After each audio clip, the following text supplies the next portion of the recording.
Hi friends, welcome back to Honey School. Today recipe is chicken biryani.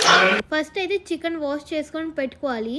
దాని తర్వాత biryani spices, cut చేసుకున్న onion, కొత్తిమీర, పుదీనా, పచ్చిమిరపకాయ, టమాటా అయితే రెడీగా ఉంచుకోవాలి. చికెన్లో ఇప్పుడు ఉప్పు, కారం, పసుపు, దాని తర్వాత గార్లిక్ పేస్ట్ వేసుకొని మిక్స్ చేసుకోవాలి. మిక్స్ చేసుకున్న తర్వాత ఒక 2 స్పూన్స్ సాల్ట్ వేసుకొని మళ్ళీ మిక్స్ చేసుకోవాలి. ఇప్పుడు గరం మసాలా కూడా వేసుకొని మొత్తం మిక్స్ చేసుకోవాలి. ఇప్పుడు ఒక టేబుల్ స్పూన్ ఆయిల్ వేసుకోవాలి. ఆయిల్ వేసుకొని బాగా మిక్స్ చేసుకోవాలి. ఒక 3 గ్లాస్ వాటర్ వేసుకొని మొత్తం మిక్స్ చేసుకోవాలి. ఇప్పుడు స్టవ్ ఆన్ చేసుకొని దీన్ని అయితే ఇప్పుడు బాయిల్ చేసుకోవాలి. ఇది నాటుకోడి కాబట్టి కొంచెం అయితే టైం పట్టిద్ది. ఇప్పుడు ఒక పెద్ద డిష్ తీసుకొని స్టవ్ మీద పెట్టుకోవాలి. దాని తర్వాత కొంచెం అయితే ఆయిల్ వేసుకోవాలి. ఇంకా 2 టేబుల్ స్పూన్స్ ఘీ అయితే వేసుకోవాలి. ఇప్పుడైతే ఆ స్పైసెస్ వేసుకోవాలి. చెక్క, లవంగ, ఇలాచి, జాజి పువ్వు.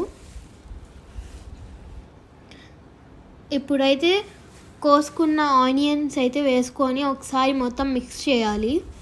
దాని తర్వాత సాల్ట్ అయితే వేసుకోవాలి, ఒక 2 టేబుల్ స్పూన్స్. ఇప్పుడైతే మళ్ళీ ఒకసారి మొత్తం మిక్స్ చేసుకోవాలి. ఆనియన్స్ బ్రౌన్ కలర్లో టర్న్ అయిపోయిన తర్వాత గార్లిక్ పేస్ట్ వేసుకొని మళ్ళీ ఒకసారి మిక్స్ చేసుకోవాలి. ఇప్పుడైతే మిక్స్ చేసుకున్న తర్వాత పచ్చిమిరపకాయ ఒక 5 or 4 వేసుకొని దాని తర్వాత కొత్తిమీర, పుదీనా వేసుకొని మళ్ళీ ఒకసారి మొత్తం అయితే మిక్స్ చేసుకోవాలి.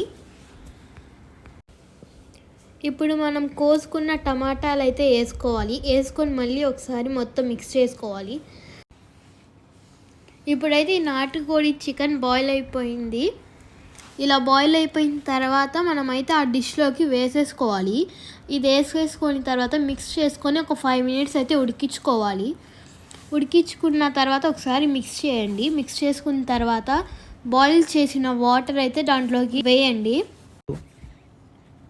వేసుకున్న తర్వాత బాగా అయితే బాయిల్ అవ్వాలి. బాయిల్ అయిపోయిన తర్వాత మనం రైస్ వాష్ చేసుకున్న రైస్ని దాంట్లోకి అయితే వేసుకోవాలి. ఇప్పుడైతే మనం రైస్ వేసుకున్న తర్వాత ఒకసారి మిక్స్ చేసుకోవాలి. అప్పుడే సాల్ట్ ఏమైనా తక్కువ ఉంటే సాల్ట్ అనేది వేసేసుకోవాలి.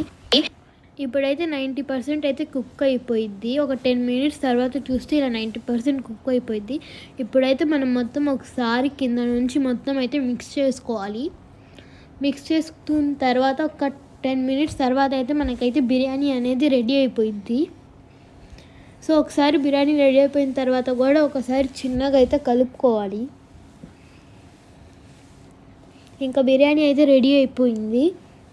ఇప్పుడు దీన్ని అయితే మనం ఇప్పుడు ప్లేట్లో అయితే సర్వ్ చేసుకోవాలి.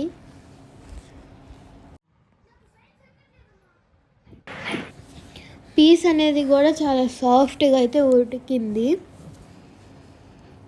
సో ఈ వీడియో మీకు నచ్చినట్లయితే లైక్ చేయండి, షేర్ చేయండి అండ్ సబ్స్క్రైబ్ చేయండి.